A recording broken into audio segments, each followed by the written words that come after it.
Good evening, everybody, and welcome to the Demonland podcast, a podcast about the greatest football team in the world. Joining me tonight is Grapeviney. Good evening, Grapeviney. Good evening, Andy, and good evening to all the Demonland listeners out there.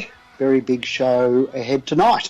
Yes, it certainly is. If you want to join us on the show, you can give us a call on 03-9016-3666, or you can Skype us at Demonland31. You can also join us in chat. We have a chat room at demonland.com/podcast.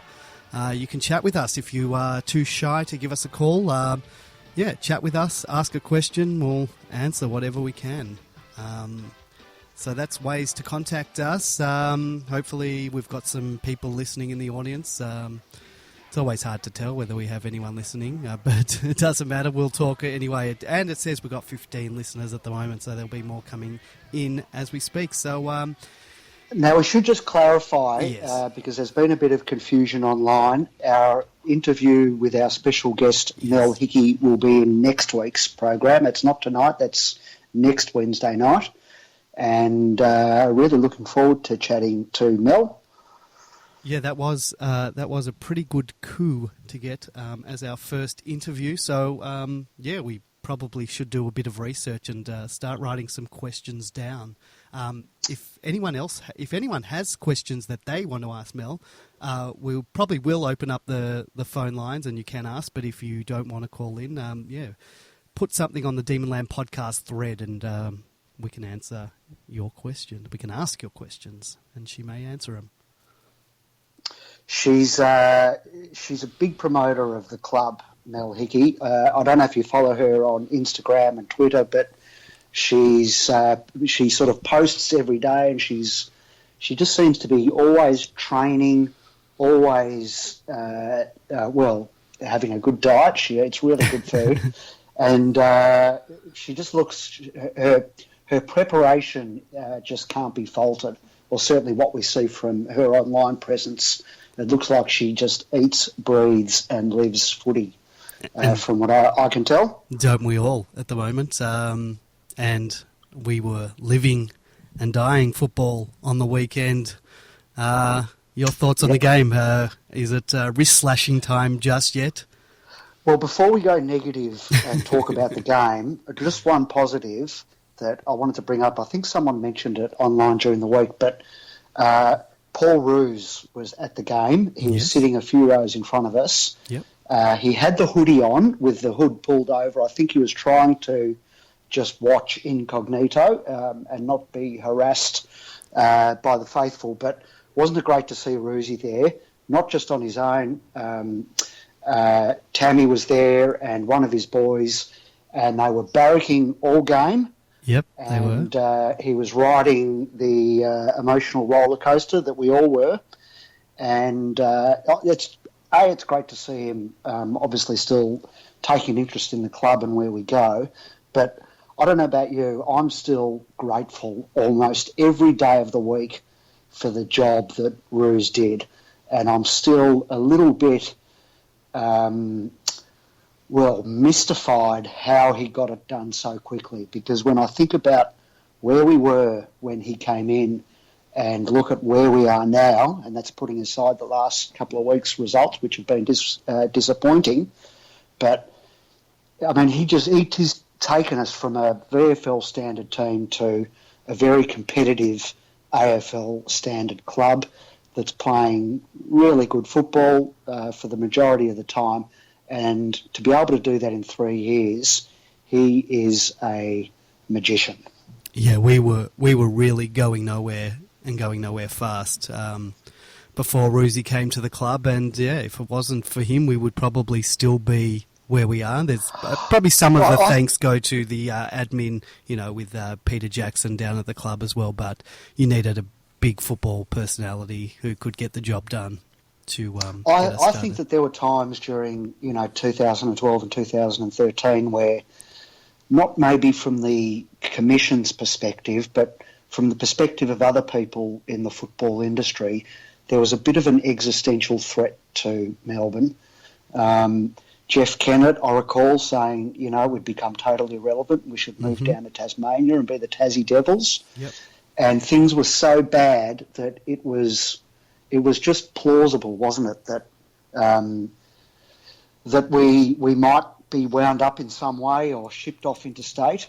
So to be in that position to where we are now is remarkable, I think. And a credit, as you say, not just to Roosie, but to Peter Jackson and, the rest of the football department staff.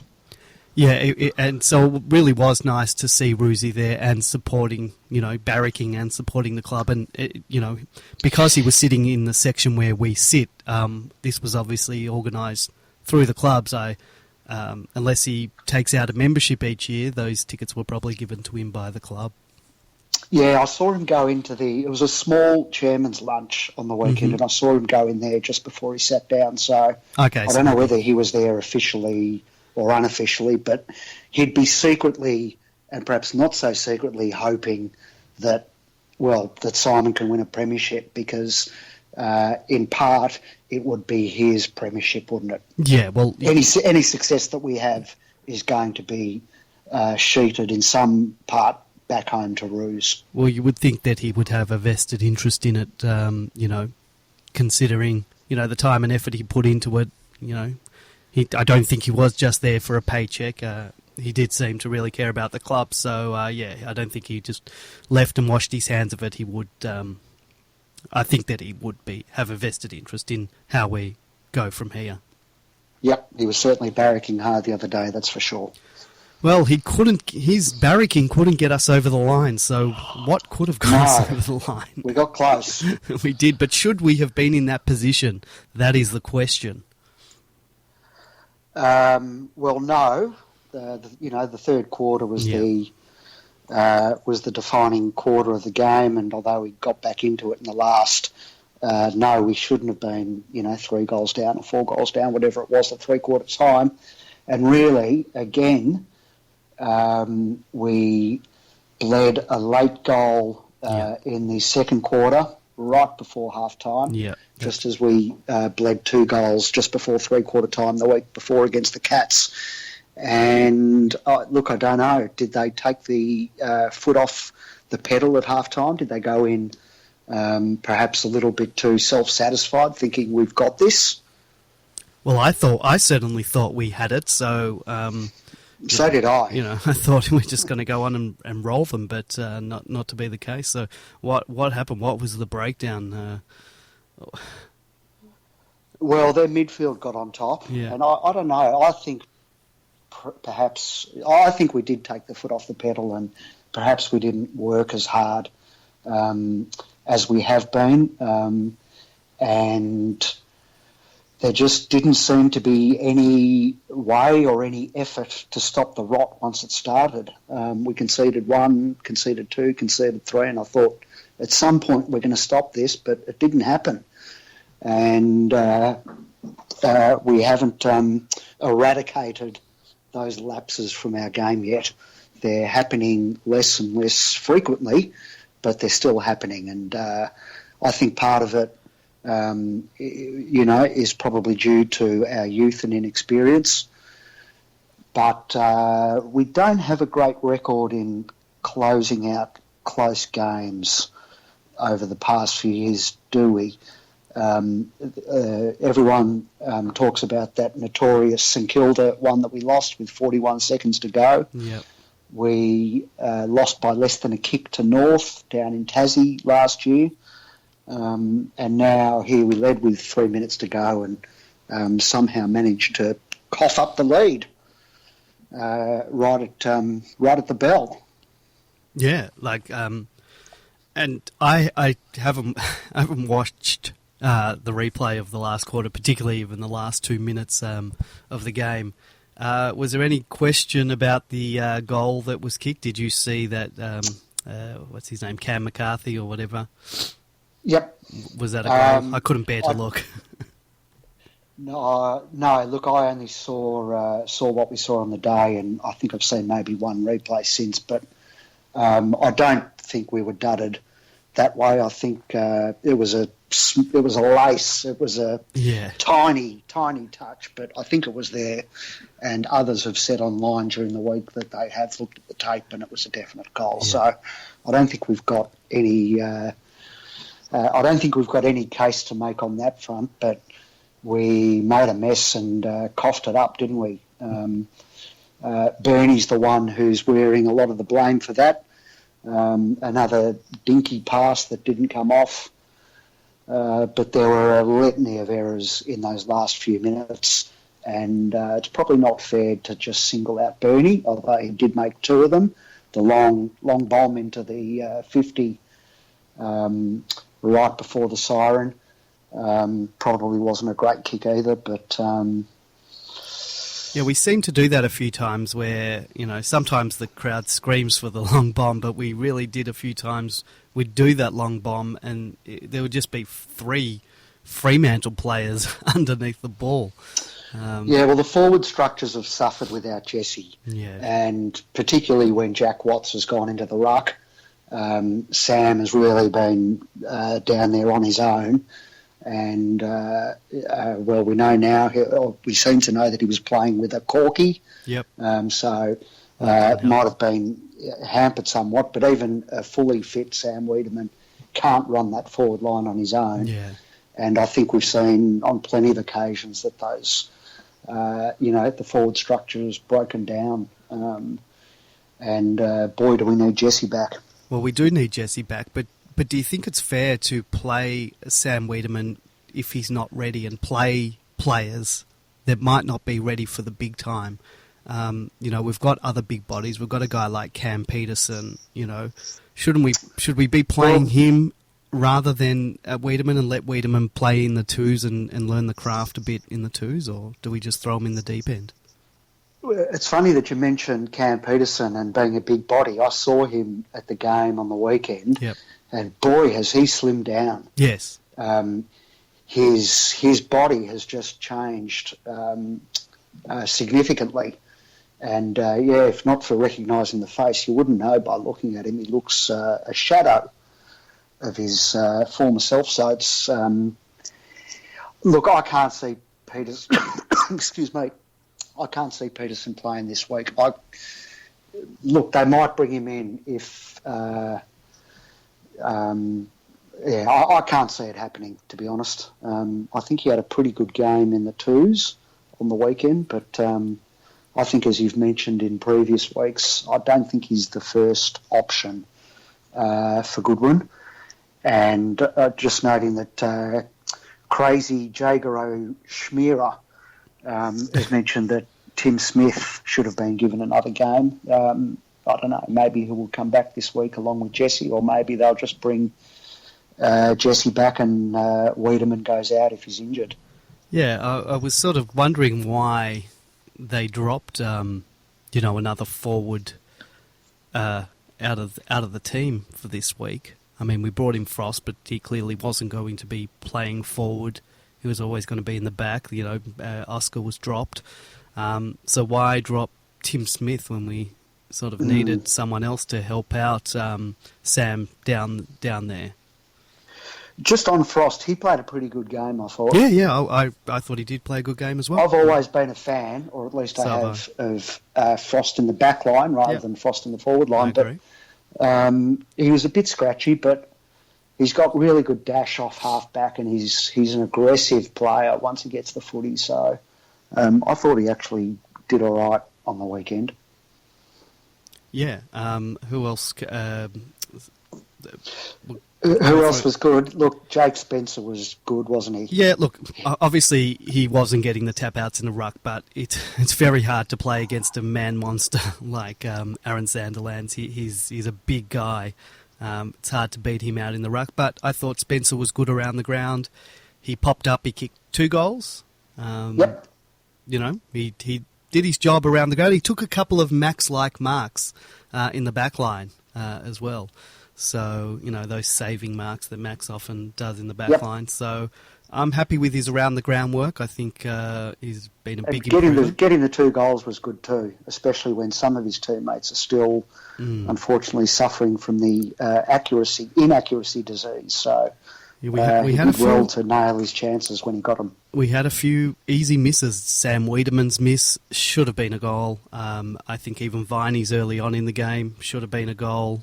Yep. You know, we've got to nail those ones, and they're not doing it, and it's costing us games.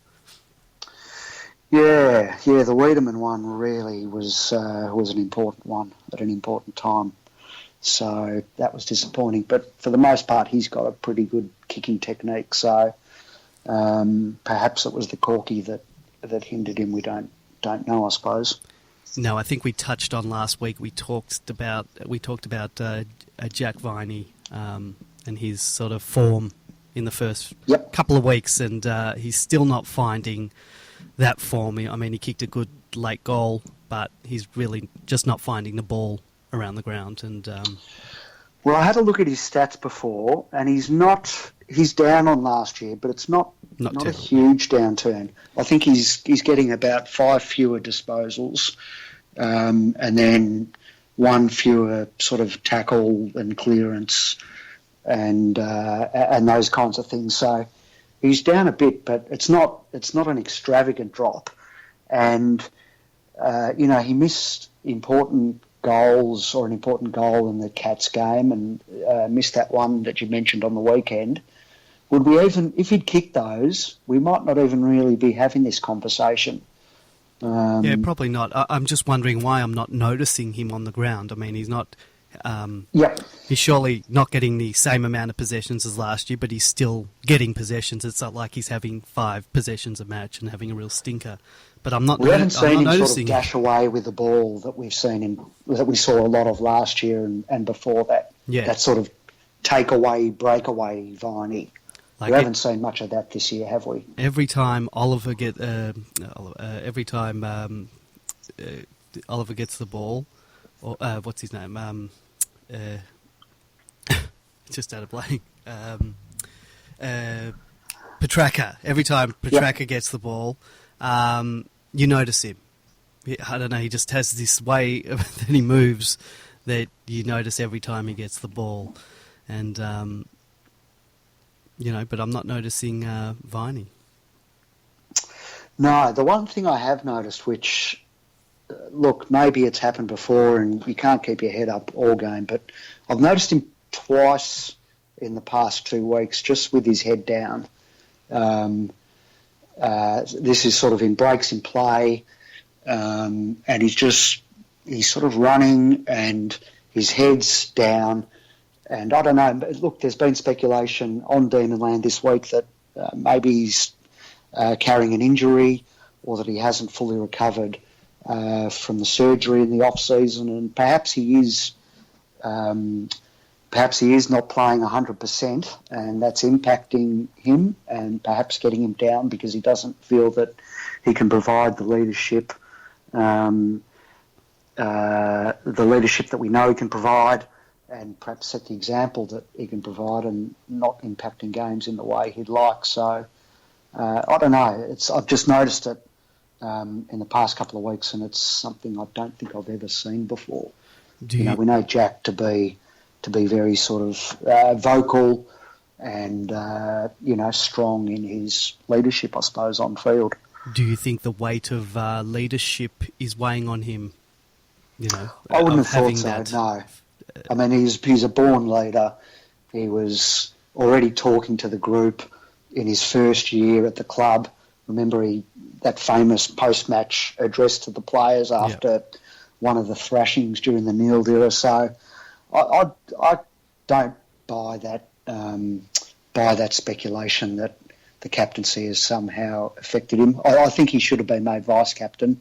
I think we're all, or most of us on Demonland are in agreement about that, but I'd be surprised if that's sort of weighing him down. I think it's more likely to be an injury than captaincy. Yeah, so George on the outer, has brought up an interesting point, and it's maybe something we can talk about a bit later, but I just want to bring it up now while I see it in the chat room. He said, do you have any thoughts on why teams don't tag anymore? We have seen what Dangerfield and Fife have done in the past 2 weeks, being untagged. Do we let Cochin roam free this week? And perhaps we can talk about the Cochin thing a bit later, but we haven't been tagging. Do you see that as a problem? Well, as George points out, it's not just Melbourne. The game has sort of moved away from those hard tags somewhat, and I think you've got to expect, Dangerfield and Fife did damage to us at important times in both of those games, but that's good players do that, and you can tag them and keep them quiet maybe for 3/4 of the day, but there's a chance they're going to get loose anyway. And that's what we've seen with both of those players in the past couple of weeks. So, we'll return to the Cochin issue, I suppose, a bit later in the program. But Crazy Jaeger O'Smira, has Viney's roles changed a bit with Oliver and Petraka playing in the midfield? Is Viney's role now more crash and bash to open up the space for the others? I don't know. I mean, it's hard to answer that. We're not on the we're not in the inner sanctum. We don't know what his role was in previous years and whether it's been tweaked at all. But I don't know about the second part of that question. Is his role now more bash and crash? I think that's always been his role, to bash and crash. Yeah. And, some Demonlanders are critical of the frequency that he does that, and that he should, be trying to get the ball out rather than just spinning back into the pack and trying to, take on 2 or 3. So, has his role changed? Perhaps. It's hard for us to judge from the outside, though. And that Clayton Oliver, he's a beauty, isn't he? I mean, he had 10 clearances. He might have had more. I saw at one stage he had 9 or 10. He quietened down a bit as the game went on, but certainly in the first half, he was just, he was dominant again, and I think he got coaches' votes again. Yeah. And I think he's, from memory, sitting 6th on the coaches' votes ladder. So for a second-year player, someone who's played, 16 or 17 games, that's just incredible. Yeah, and the names that surround him on that list, obviously, are the best in the business. So he's tearing it up, Clary. He's a machine that can't be stopped at the moment. And let's talk about perhaps some of our the people that didn't perform. And there's been a lot of question marks on Jake Melksham in the back line. I don't dislike him, but as one to talk about. Before we go on to the players that didn't do so well, just to bring up a couple who did play well, and congratulations to Jeffy Gale on his 150th game. It's a great achievement. I think 43 or 44 of them have been with Melbourne, so he had a really good game. He's had a really good start to the season. Yeah, I think he's been good. I think he's been good all year so far. Yep. I'm very happy with him. He does his job. He kicks his 2 or 3 goals a game. His defensive work has been excellent. He's chasing. He's laid some really good tackles. So there's no questioning. A lot of my Carlton supporter mates were saying, he can kick a couple of flashy goals, but he doesn't do any hard work up the field or any chasing. And he's proven this year that he can do all that. Yeah, some great tackling, and I think, as I mentioned before, Petraka had a really good game, and he did. And Jaden Hunt, obviously, still also in very good form. But Jake Melksham is on my hit list. I think you need to give the Essendon boys a bit of time. They're no doubt rusty after a year off, but throughout the JLT series, and now we've had 4 games of the home and away season, I haven't really seen anything impressive at all from Jake. I think he was all right against Carlton, but I think he just lacks composure. He panics when he's got the ball and really tends to throw it on his boot without really having a look at what his options are, and I don't think his disposal's been that great. It wouldn't surprise me at all to see him drop this week. Although, if you believe some of the people online, he's one of Simon's favourites. He's one of the pets, so maybe he won't get dropped. I think we can do better than Melksham. I think Hibbard's a better player. Whether he's ready to come in this week, I'm not sure, but I'm losing faith fast in Melksham. I just haven't seen it yet. Yeah, I think as soon as Hibbard is match fit for 4 quarters, they'll bring him straight in. At Melksham's expense, you think it's 1 for 1 there? I don't know. I wouldn't like to think that there are any pets, that the coach has a pet. Everyone should be making the team on merits. And, at the moment, I'm the same. I don't know whether that's grounded in fact or whether people are just speculating. There's a few people that have mentioned that online. I'm the same. I hope that that Goody selects purely on sort of form and talent and needs, rather than any preconceived ideas that he might have about certain players. Yeah, I have to agree. Anyone else on your hit list? We've spoken a little bit about Wiedemann. Injured, not doing a whole lot. Just reading between the lines, you'd think he might miss this week just because of the corky. Yeah. Look, I'm a fan of him. I believe that he's got the talent and eventually he'll start holding those marks, but at the moment he's not providing... that if he was out of the team, it doesn't make a difference because he's not doing... if he was to be injured, I can't be disappointed because he's not doing anything. I would prefer to bring in Peterson, who I really do like and rate as a good footballer. So, But does the forward line need Hogan, Peterson and Watts, or can we just get by on Hogan and Watts? And the Smalls and Petrarca. The reason I would bring in Peterson is perhaps he can pinch hit in the ruck to let Jack Watts play forward for the whole game, or go down back as needed, because Jack can go down back and play well off half back and out of the back line. So if needed, of course. That's why I would bring Peterson in, but it seems like Peterson isn't, he's not part of the first future. Cab off the rank. Well, he's not first cab, but he's not part of maybe the future of the club, so they're not going to play him. I think that's the attitude that the coach is going with at the moment. Use only in an emergency. Yeah, I think so, and I don't know. I'm more like play best 22 available, but the coach has a plan, and we've got to trust in him. What about Hannon? Does he keep his spot this week? I liked his game better this week than the game last week because I don't think he really popped up much against Geelong. I thought he was okay on the weekend. Did a few good things, but just okay. I mean, who else is there to come in for him? I mean, I guess we can start talking changes for this week. Do we need to go have a look at our injury list at the moment? Just bring it up here. Well, there's a few that are in the mix to come back in. Well, Hogan, we know definitely will. Jesse's definitely coming back in. Hibbard's in the mix. Yep. Angus Brayshaw would have to be in the mix. So I didn't see any of the game. All I can go on is the reports and the stats. I saw he had 24 disposals, but I didn't see his game. Is that enough to get back into nor the team? Did I. I don't know. I didn't see it either, but he's a quality player. Yeah.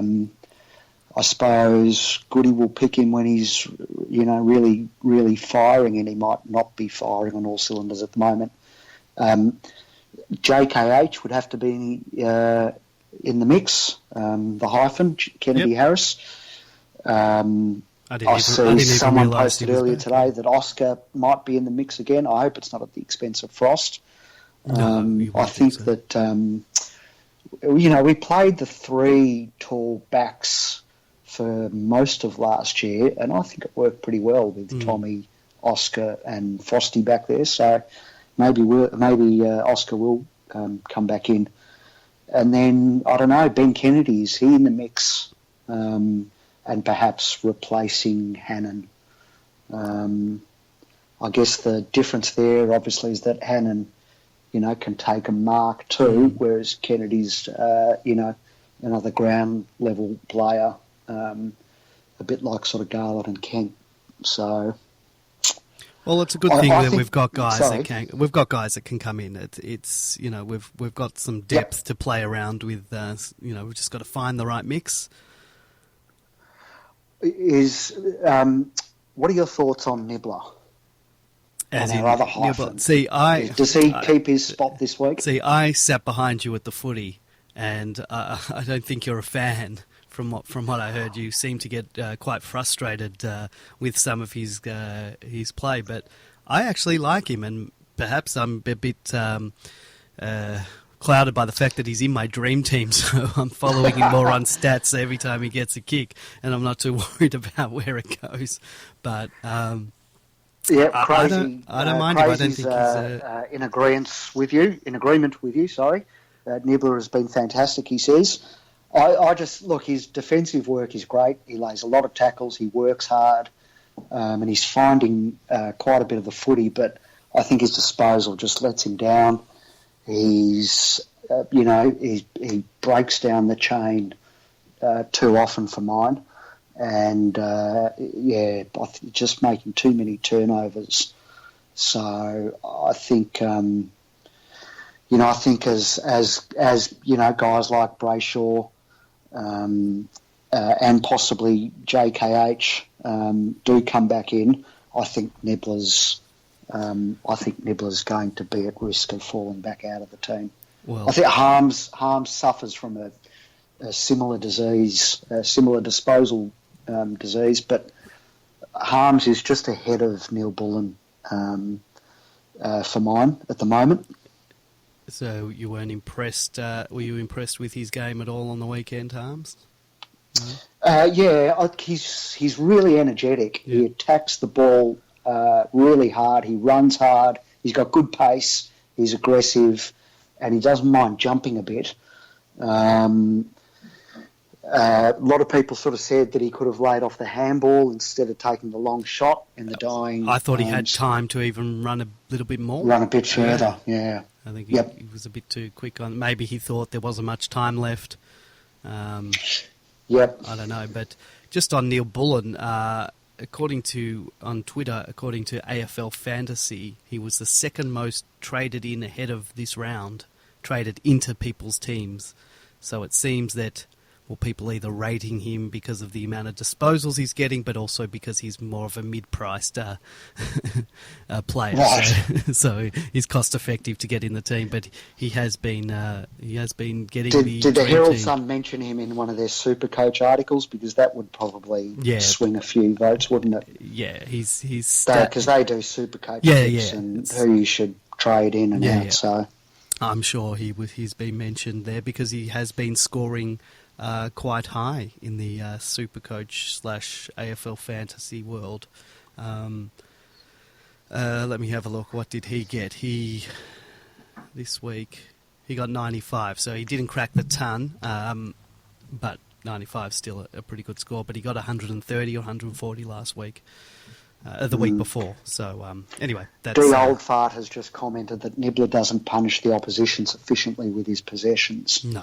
I would probably agree with that. I'd agree with that and say he perhaps punishes us too much with his possessions at the moment. But last 2 weeks, no one's really been punishing the opposition because we haven't been kicking the goals we should have been kicking. Yep.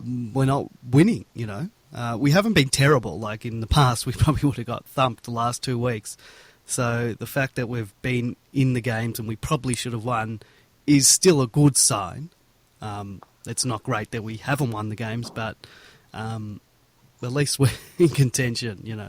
I think it's sort of a good thing that we should be 4-0, but it's also a bad thing that we're not. So, or at least 3-1. So we've got to start turning around, and this week is a fantastic opportunity for us to sort of stamp our our authority on the league.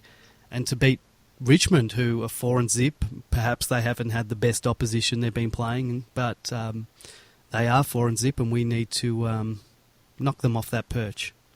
Well, I haven't seen the Tigers the last 2 weeks, but I saw them in round 1 and 2, and they were bog ordinary. Well, who have they played? They've played Carlton in round 1. We know what Carlton's like.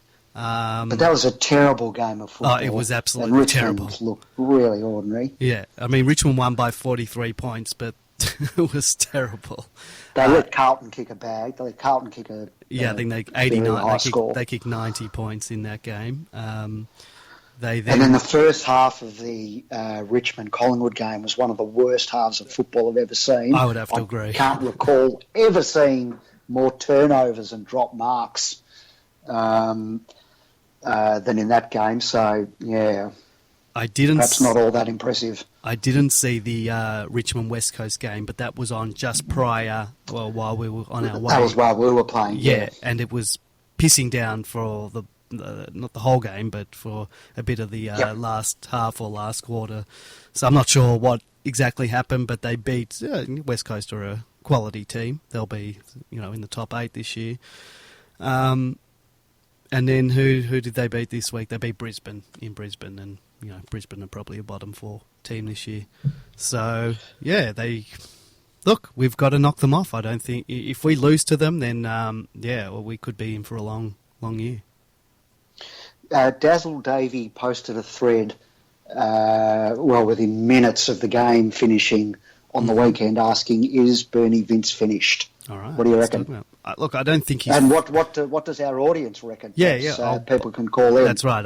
I should have thrown out the number. I threw it out at the beginning, but 03-9016-3666. That's 03-9016-3666, or get on Skype and Demonland31. Let us know what you think. We've been talking about the game. We're going to shortly talk about next week's game. Let us know what you think. Is Bernie Vince finished? I personally don't think he's finished. I think he has made mistakes. He hasn't had his best year, but we know what he can do. Maybe he can find that form again. I think, and Dazzle might have posed this very question, which I think is a valid one. Why did he ever go to half-back? Well, we might know the answer to that one, to provide experience back down there, but the whole move to half-back or into the back pocket, wherever you want to call it, really hasn't been great for him. He was so good in the midfield when he first came over, and we know that he can kick a goal. He's a good goal kicker, so why have we got him back down there when he just hasn't really been the same player? Look, I agree. Since going back there, I think they probably put him back there to try and mimic a player like Hodge off the half-back, be the general in the back line. But once Jordan Lewis comes back, I think Jordan Lewis can sort of take over that role, and I would play him up forward off the half flank. If they're not going to play him in the midfield, then play him in the forward line. He could be really dangerous in the forward line. He knows where the goals are. Maybe I don't know whether Lewis coming back means he'll go forward, because even with Lewis, they were playing both of them. Bernie was still back there, so it's an interesting. Look, he's pretty good on the kickouts, but he's had a few hearts in mouths in the time that he's been back there. There was that terrible last-minute kick against Gold Coast last year, which nearly cost us the game. And then there was the turnover on the weekend, which was also crucial. So, I don't know. Yeah, but perhaps you're right. Perhaps half forward or on a wing, and maybe a few midfield minutes is where he does his best work. Well, D. Oldfard has said he's not convinced that Bernie is a defender, move to mid or even forward or off centre, and I couldn't agree more. I think he needs to move out of defence. He's made a few mistakes, and perhaps they might wait till Lewis is back. But look, we're not coaches. We're just armchair coaches. Now, before we move on to next week's game, there is one more issue we have to deal with from last week's game, and this opens up this whole area of superstitions and pre-game rituals and sticking to your routine, and more importantly, sticking to a winning formula. And you and I, we mixed it up a bit, and we fiddled with the formula on the weekend. You had guests with you, yes, over from America, and it was their first. Well, it was their second game, so almost completely untried in the AFL arena. You had a family member with you. Your sister was there, and it was her first game since the 2000 grand final. The last time my sister came to the football was the 2000 grand final, and she's been banned from the football ever since that day. Banished. Yeah. And you were sitting in different seats. You were sitting a couple of bays over from where you normally sit, and I actually changed my seat and came and sat with you at half time. Now that's really messing with our usual routine, and and where we sit and what we do. And I'd like to know whether any of our listeners out there have similar superstitions. Is there a certain item of clothing that you have to wear each week? A lucky scarf or a lucky jumper, or lucky undies, or lucky undies, as it were. What's your superstition? What's your pre-game ritual? I'd love to hear from you. 0390163666 or Skype us on Demonland31. Don't be shy. We've had some callers call up in the last couple of shows, so get on the horn and give us a call. Tell us your superstitions. What's your pre-game ritual like? Like, for example, my father thinks that the first person that he sees at the train station, wearing either a Melbourne jumper or an opposition jumper, will determine who's going to win the game. I don't think there's any science to it. I don't think he's done any stats on it, on how many times it's actually come out, but he's put that into my head. So I'm like praying that the first person I see as I get to the train station is a Demon supporter.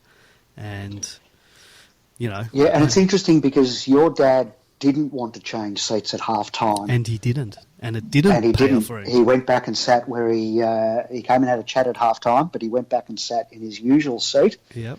And that was purely down to superstition, and I don't know, maybe my changing of the seats at half time when we were going well, maybe that was the costly move in the cosmic universe of football.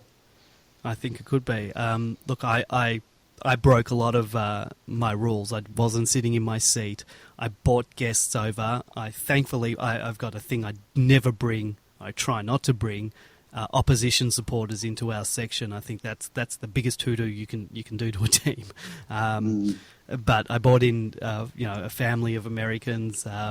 But I think we converted five people who will be lifelong Demon supporters, so I've got to try and convert that into memberships, even though they're never going to go to a game ever again. But perhaps they will, in spirit will be supporting us. But I broke a lot of my superstitions or whatever, and we lost, so probably blame can be squarely at my feet and yours. Very nice, very funny remark here from Crazy Jager, who's interacting with us tonight. I would call in, but I live in Adelaide and we rarely have electricity, let alone phone coverage. So a little bit of social commentary there. And on the superstition front, D. Oldfart says his personal superstition, he never drinks booze during the game, which might, in his words, make him unique amongst Demonlanders. And Dominatrix Tyson says superstition should be don't do anything you did in the last decade. So basically we sort of probably can wipe the slate clean, can't we, at this, perhaps give birth to a whole new realm of superstitions. Remember when we were growing up, we used to have certain clothes that we did and didn't wear. We had combinations of red and green tracksuit pants that were sometimes in favour and out of favour. Well, I sometimes still, like, if I wear something to a game, I try and we win. I try to, copy that the next week, but then I always forget what undies I was wearing or were these the right socks, and so I think I need to have. I think I need to get a uniform for the footy. I mean, I don't wear a footy jumper anymore. Maybe I should bring back that tradition. I did wear to Freo what I wore against Carlton, but obviously it wasn't enough to get us over the line. But did you wash it, is the question. Look, maybe that's it. I washed the good vibes off it, and it came out all negative. Yeah, well, we didn't play so well against Carlton, so Yep. maybe Fremantle were able to just get a little bit more out of it. And than your, talking about flirting with form and perhaps, testing out the football gods, very surprised to see that Big Maxi is going to shave off the tree beard. Yes, that's really tempting fate, isn't it? Well, that's sort of the ultimate, because that's the Samson and Delilah. Samson's long hair, yeah. That if he cuts his form sort of that beard sort of grew. His form and the beard grew together. So is that the ultimate superstition? If he shaves that, is he going to come back a shadow of his former self? Well, we certainly hope not. But you'd think if he is going to shave it off, he should do it for charity, shouldn't he? Oh. You know how blokes shave their hair and that for whichever cause is that one? Is it the police? Well, they have the closest shave thing. I don't know what that's Yes. in what's that meant to benefit? Probably maybe kids with cancer or something like that. Yeah, I think it might be leukemia from memory. Then there's the the Mo one, Movember, for men's health and men's health issues. But Maxi could raise an absolute fortune by getting rid of that thing, couldn't he? People would chip in from far and wide to see it get done. Don't women cut their hair to give to so that people can use that as wigs for people who might lose their hair to cancer and stuff like that? Perhaps his beard could go to a similar cause. Not to make light of anything, but look, he did put something on Twitter. He had a whole lot of different looks that he could go for. Did you have a look at that list? I did. Do you have a lot preference? of them look very similar to me. Yeah, they do. Some of it was pretty funny. Someone pointed out some of them look like they belong on an ISIS watch list of sorts. So it's it'll be interesting to see what he comes up with. Yeah, it will be. He said that the most popular reply is what I turn the bush beard into. Now, he didn't provide a sufficient any hashtag for that, so there was nothing. There's no way we can sort of I don't know, any way that, or maybe we can see the replies on the post. I'm not so good with my Twitter abilities. Well, maybe someone else has come up with a hashtag since, and the answers are being posted using that. Yeah, so we'll keep an eye on it, and we'll see what Max does. But I don't want him to shave the beard. I'm happy for him to keep it. I think it's quite iconic now. People sort of associate that with him, and I think it's good for the club and good for the branding of our club because he's so recognisable for that beard, and I want him to keep it. Would you be interested in Gary Ablett? It's come up on Demonland over the past little while. He's back in form, although I don't know how great his form is. Does that have any truck with you? Get Gary Ablett to Melbourne? Realistically, how long has he got left? Is the question. I wouldn't have thought very long at all. I mean, he's on the down, isn't he? Even though he, played some decent footy the last couple of weeks, I think he's finished, isn't he? Yeah, I wouldn't want to take him. I mean, if he wanted to come to Melbourne and it was easy enough to get him, then yeah, maybe. But no, I don't even know if even if it was easy, I'd bother with it. Yeah, I think I've got to agree. Yeah, I don't think we need. We need him. I'd prefer to go with go for someone younger. I think it's interesting in what's been sort of the slow and steady downfall of Gary Ablett. That Jack Viney tackle was it round 1 of last year? Or round 1 of the year before? Round 1 of 2015, sorry. Yep. That was a big that's a big sort of reference point on the decline of Gary Ablett, the player. Because if you remember, at the end of the year before he did his shoulder for the first time against Collingwood, yep. He was in scintillating form. And then there was wide speculation that he came back perhaps too early against Melbourne in round 1. Yep. And really, in hindsight, it proved to be a mistake coming back against Jack Viney because Viney destroyed him in that tackle. Yeah. And the still photograph that we have of it, with Ablett being dumped into the turf and screaming in pain, just captures the ferocity of it. And he hasn't been the same player since, basically. Yeah, I mean, not many players get into a Jack Viney tackle and come away unharmed. Yep. So we'll move on to. Well, before we move on, Dominatrix Tyson has said our priority should be to get a big defender. And what do you think our priority should be next year? It might be too early to already talk about it, but if you're going to be bringing up Ablett, perhaps we need to talk about what we do need. Yep, that'd be one. That'd be one avenue. The key defender. I mean, Oscar's still developing. Frost is going all right. We know what we get from Tommy Mack, but there are better key defenders out there. So we might consider trying to upgrade in that area. You can never have too many good midfielders. I think we're probably right in the forward stakes with Wiedemann and Hogan and Jack. And I think we're probably all right in the small forward stakes with Jeffy. Oh, I've got a lot of small forwards. Kennedy Harris, Kent and Ben Ken. Yeah. So, yeah, I would have thought defence is looking the sort of the shakiest area really at the moment, isn't it? Yeah, most definitely.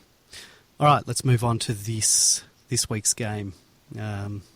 We talked before about tagging, and I think one player who we've got to probably pay close attention to is Cochin. Some people don't rate him, but he can cause a bit of trouble. And obviously we're not going to be tagging. I'm one of those that doesn't rate him that highly. I don't think he's a good player, but he's not I don't think he's elite.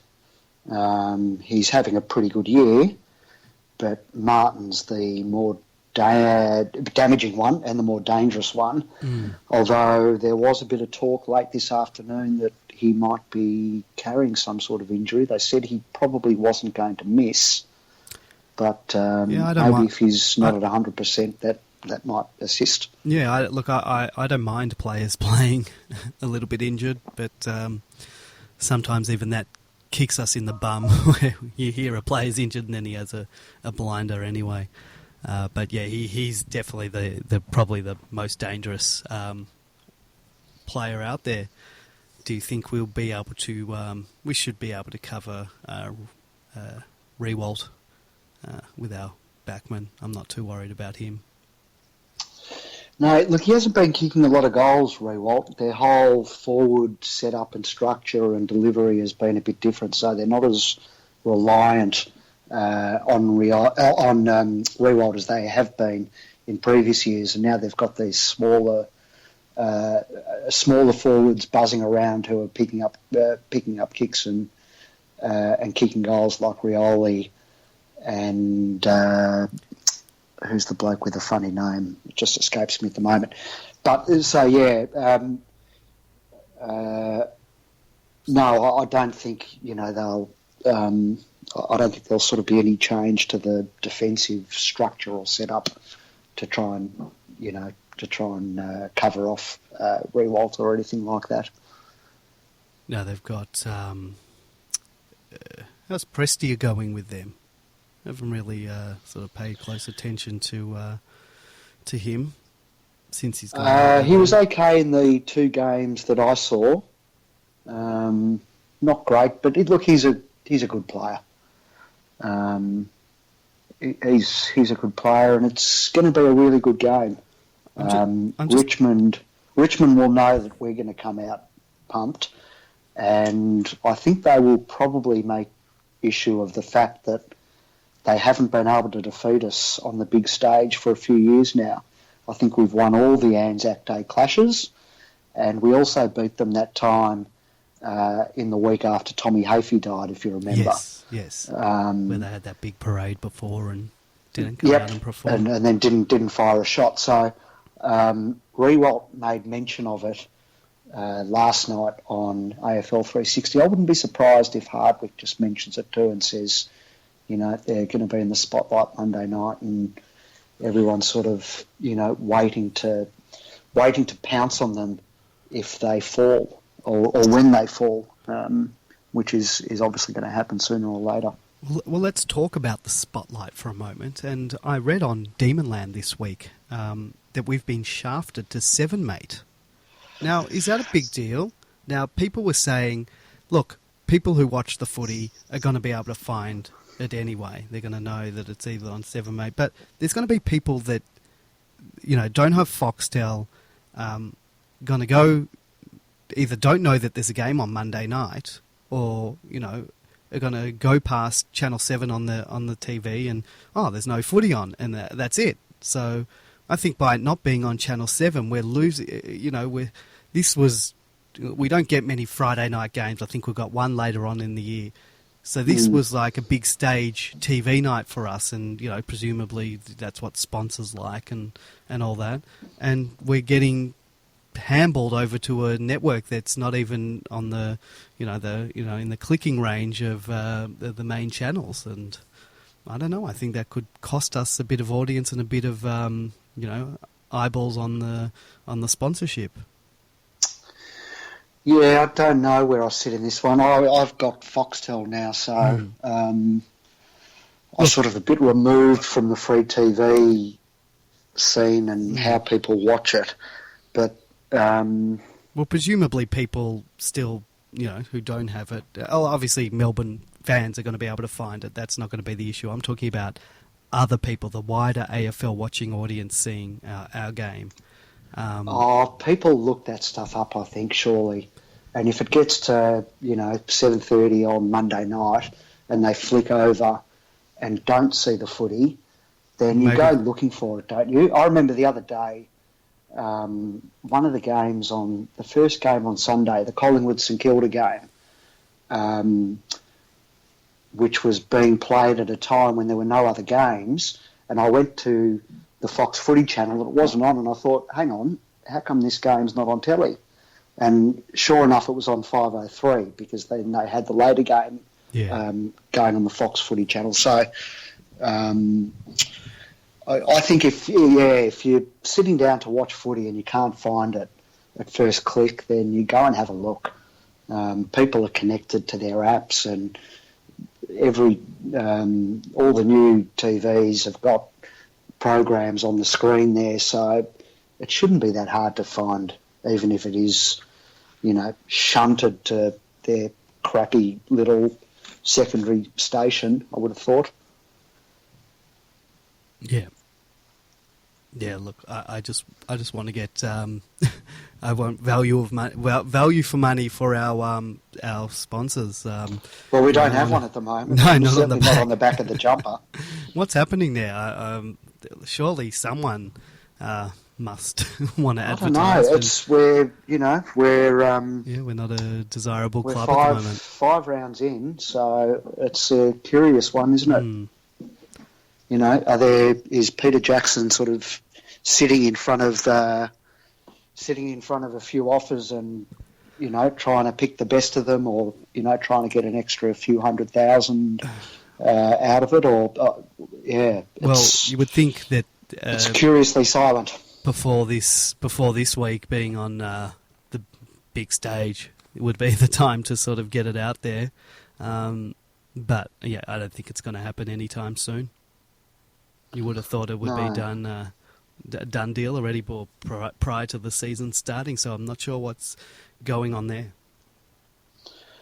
No, and look, we've got to start winning. We've got to, in order to get those coveted, Friday night games that the Collingwoods and the Carltons, despite their form, still seem to get. I don't know. Even if we start winning, are we going to get those games? Yeah, that for sure. And look, we do all right at the moment anyway. We've got two of the better fixtures across the year. We've got Queen's Birthday, and now we've got the Anzac Eve game. So I reckon we still do pretty well.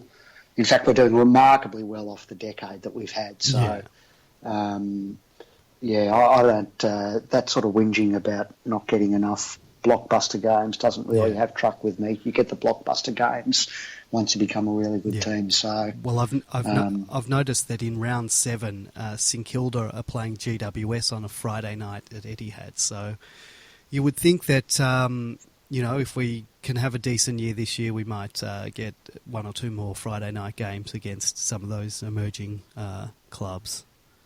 Yep, for sure. So is there anything else in terms of the game? Obviously, Jesse comes back in. He's really got to make an impact. I think it's time. Well, he sort of owes us, doesn't he? Mm. Because he missed those 2 weeks, and we really could have done with him in both games. So he's had good form against Richmond in the past. I think, as we discussed before, pretty much his breakout game came that he kicked four, came in that night game when he kicked 4 and towed up Rance. Yep. So, I'm expecting him to have a good game. He's had a good season to date, so there's no reason he won't come back on fire. So it's a Monday night game. We've got a pretty big break in between games. They should be raring to go. And you'd hope, they should be disappointed, really, with the last 2 weeks, and I hope they really come out on fire, and I hope that if they do come out on fire, they can sustain it for the full 4 quarters, because, going to sleep for 20 minutes or for a whole quarter, just, it's not good enough anymore. We need to be beyond that. Yeah, it's sort of been the thing that's cost us quite a bit. Now, if anyone else wants to give a call, your thoughts on this week's game, 0390163666, or Skype us on Demonland 31. Give us a call. We had last week. We actually had someone call in after we got off the air. So this is your chance. You want to have something to say? Give us a call. So if we do lose this week, are we in trouble? We'll be 2-3. Games we've got coming up. We've got Essendon at Etihad, our favourite stadium. Then we've got the Hawks back at the G, and hopefully they're not coming back into form. Hawthorn have looked terrible so far. I know. People are already speculating that they won't have won a game by the time our encounter comes up. And who have they got? Typically, I'm not sure. They've got West Coast this week at the G. On form, you'd think West Coast will win, but and then they've got St Kilda in Tassie, and then us. So they could be 0-6 come round 7. But would you prefer? I mean, I know we're jumping ahead, but would you prefer to play Hawthorn at 1 and 6, or 1 and 5, or 0 and 6? Or does it not matter? Probably 1 and 5, even though I don't really subscribe to that whole thing. I think supporters can take that long lens view of things and see all the failures over the years. And I think, I don't know if you remember, there was a time when the Sydney Swans hadn't won a game all season, and then we came up against them, and I think they'd 23 losses in a row or something. And of course, we were the first team to go down to them. Yes, that's right. Those things, they're dead and buried in the past and history.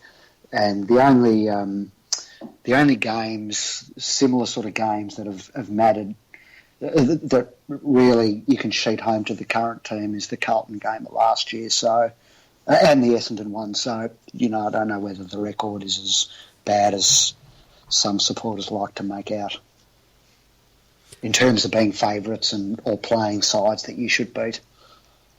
And look, I really think the next 3 weeks we've really got to put a stamp on it. We've got Richmond, we've got Essendon, we've got Hawthorn. I think they're all winnable games.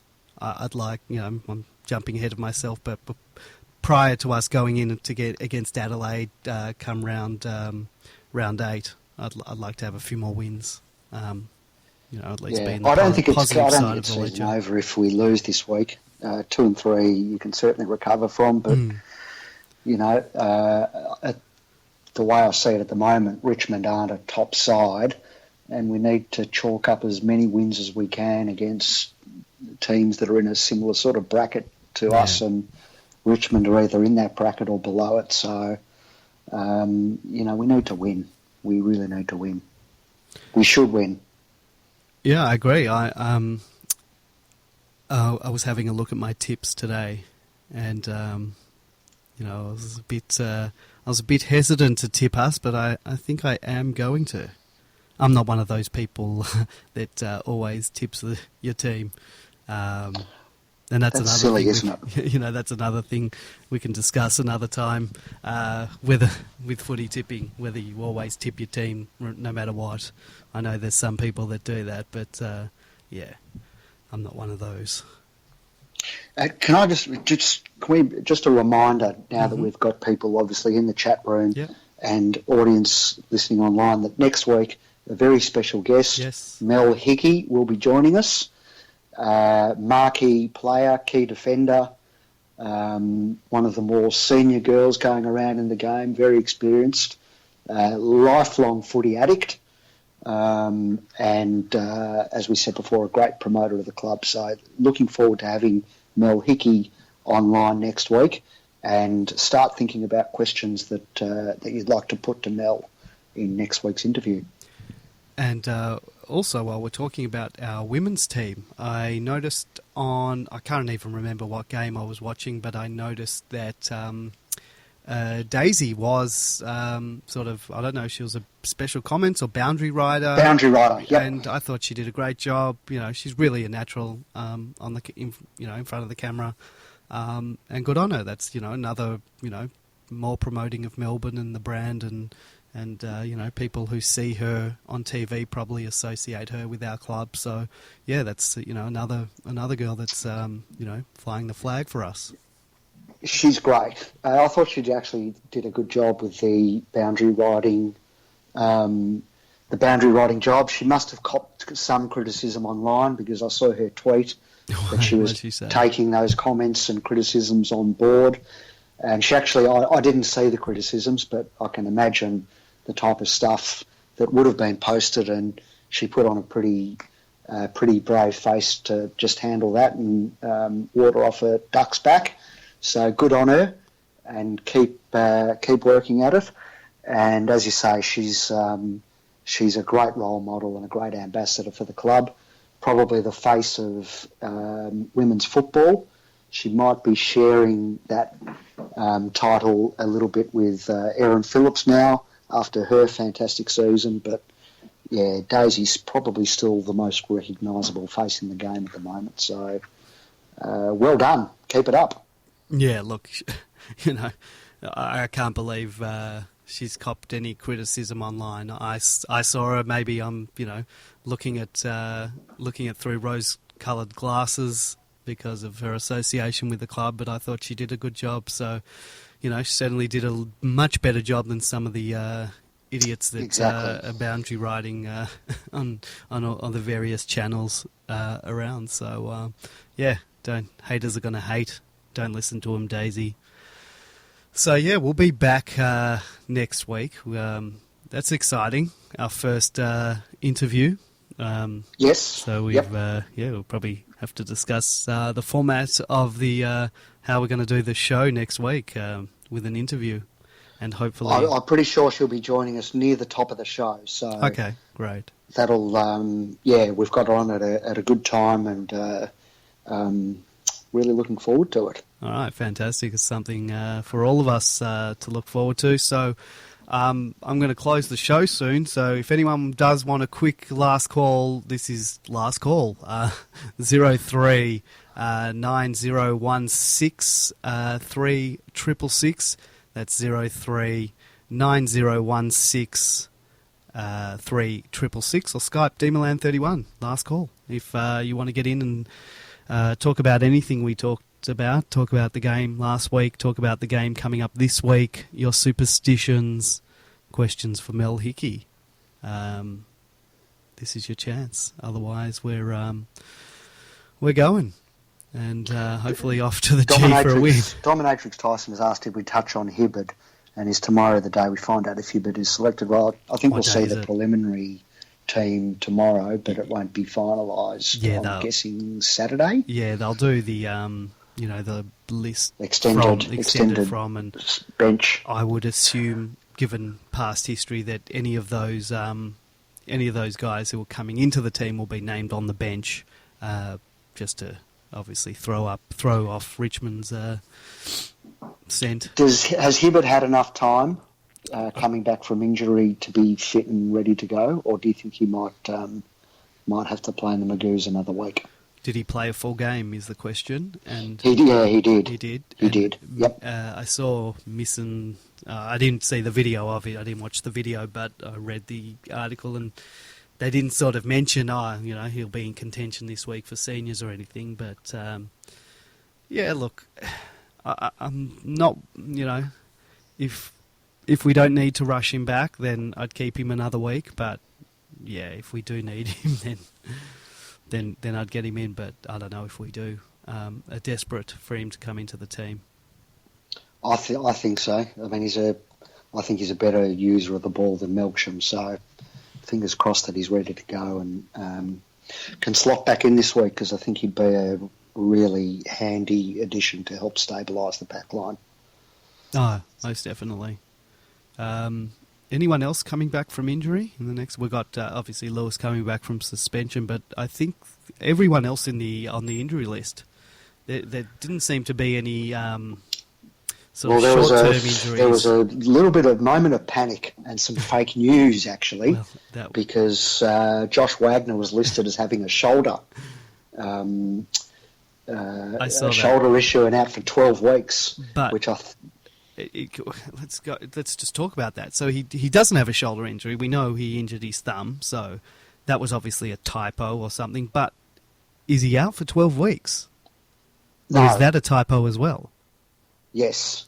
So how long did it say last week? I'm not sure what it said last week, but I'm pretty sure it said 1 to 2 this week. So oh, really? He's not far off, hopefully.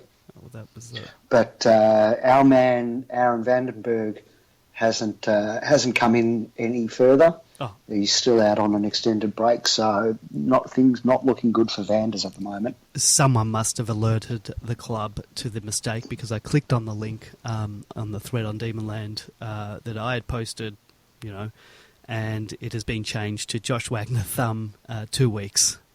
2 weeks, okay. So, I'd like to see him back, not just because Demonland is his sponsor, but I like him. I think he's a good footballer, and I think he's good down back. Wagner or Smith? You're talking about? I'm talking about Wagner. Smith, Yep. Is similar. Yeah. Smith, I do sponsor with a mate of mine. That's sort of a separate sponsorship to it. That's a personal sponsorship rather than a Demonland one, which.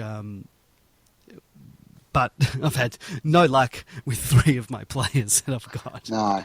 this And year. as Demon Jack says online, the club probably just mixed up Josh Wagner with Joel Smith Yeah, on the 12-week shoulder. I think so. That But seems to make sense. Joel Smith has been 12 weeks for at least 2 weeks. Yeah. Yep. So Yep. yeah, Well, we know that's- how the injury list works or Yeah. doesn't work as it is sometimes. So and Max there's nothing too surprising Max about that. is still 12 weeks as well. So Yep. that they said that he's healing well from it, and I think he's going to start sort of the rehab now. Who did they say? Did they say that Joel Smith started his rehab already? I can't remember. I read the article today, but yeah, let's hope some of these players are back sooner rather than later. We seem to have quite a number of long-term injuries. Yep. All right, so I think with no one calling in, everyone being shy today, I think we might end it there. Bring in that music. So everyone, thank you for listening. Thank you for everyone in the chat room. It's very much appreciated. It's good to have people listening live to the show and interacting with us. So thank you all for everyone who was listening live. Thank you, Grapeviney.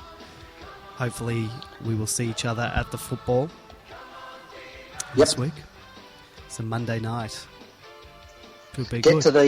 Get to the game, people. Yeah, I Richmond are obviously going to have their supporters out in full, and let's try. I let's want try there to and be 70,000. That would be great if they could get that, because their supporters will be there. I want the Melbourne supporters to get out there. Just while we're still on the air, were you disappointed with the crowd that we had, or is that standard for a Melbourne Fremantle game? I think there was 27 or 29,000. Yeah. Is that It disappointing? looked a little bit down on. I thought I was sort of hoping for about 30, and I thought it strange that in the chairman's lunch, I walked past the room there, and it was only sort of half. They're only using half the room. It seemed to be a really small chairman's lunch, and the number of Melbourne supporters along the northern stands was down a bit, but I think you probably attribute that to Easter, don't you? People go away. Yeah, it's definitely. So, yeah, I don't think it's a big deal. I think we're going all right on attendances, and I think we'll be well represented on Monday night. Yeah, we've really get down there, get your mates down there. We've really got to add a bit of our voice to it, because it's great when you kick a goal and there's a roaring crowd, and we know their supporters are going to come out, because their memberships haven't been microwaved just yet. So. Well, and it's just been pointed out online, and we should say all members get this game, get entry to this game as payback for the interstate games, interstate home games. So anyone with a membership has got entry, even though it's an away game. So there's no excuse to not come along on Monday night. Yeah, should be a great night. So get down there. I mean, anyone listening to this program is going to be there. I think we're preaching to the choir here. So, we'll be there. So, thank you all for listening. And we'll be back next week with our special guest, AFLW Demons marquee player, Mel Hickey. That should be exciting. So make sure you're listening live, and you can chat with us. You can call in. And, should be good. All right, guys, thanks for listening. Catch you next week. Go D's.